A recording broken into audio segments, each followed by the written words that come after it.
తెలంగాణలో 22A నిషేధిత భూముల జాబితా హౌసింగ్ బోర్డు భూముల వేలంపై ఎంపీ ఈటెల రాజేందర్ తీవ్ర స్థాయిలో మండిపడ్డారు. కాంగ్రెస్ ప్రభుత్వం భూముల అమ్మకాలపైనే దృష్టి పెట్టిందని, మౌలిక వసతుల కల్పనలో విఫలమైందని ఆరోపించారు. కూకట్పల్లి హౌసింగ్ బోర్డు భూముల వేలాన్ని వెంటనే నిలిపివేయాలని ఆయన డిమాండ్ చేశారు. పేదల సొంతంటి కల కోసం ఏర్పాటు చేసిన హౌసింగ్ బోర్డు భూములను ప్రైవేట్ వ్యక్తులకు ఉపయోగపడేలా చేయడం సరికాదన్నారు. వేలం నిర్వహిస్తే కమ్యూనిటీ హాళ్లు, పాఠశాలలు, పార్కులు, ఆట స్థలాలు, అంగన్వాడీ కేంద్రాలు నిర్మించే అవకాశం ఉండదని అన్నారు. వేలాన్ని ప్రభుత్వం విరమించుకోకపోతే ఉద్యమం చేపడతామని ఈటెల రాజేందర్ హెచ్చరించారు.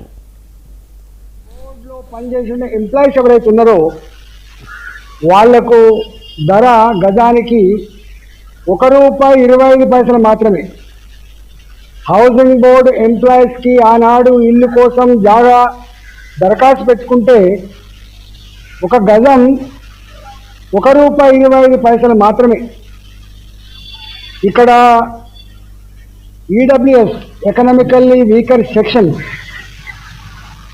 66 గజాల ప్లాట్ల చొప్పున, అదేవిధంగా ఎల్ఐజి 111 గజాలు ఎల్ఐజి ప్లాట్ల కోసం, 311 గజాలు ఎంఐజి కోసం, హెచ్ఐజి కోసమేమో ప్లాట్లే డైరెక్ట్గా లేఅవుట్లు చేసి అమ్ముకున్నారు 400 గజాలు చొప్పున.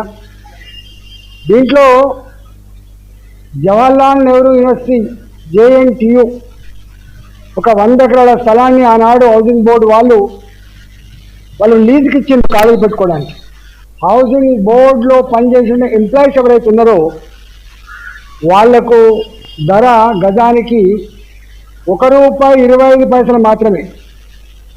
హౌసింగ్ బోర్డు ఎంప్లాయీస్కి ఆనాడు ఇల్లు కోసం జాగా దరఖాస్తు పెట్టుకుంటే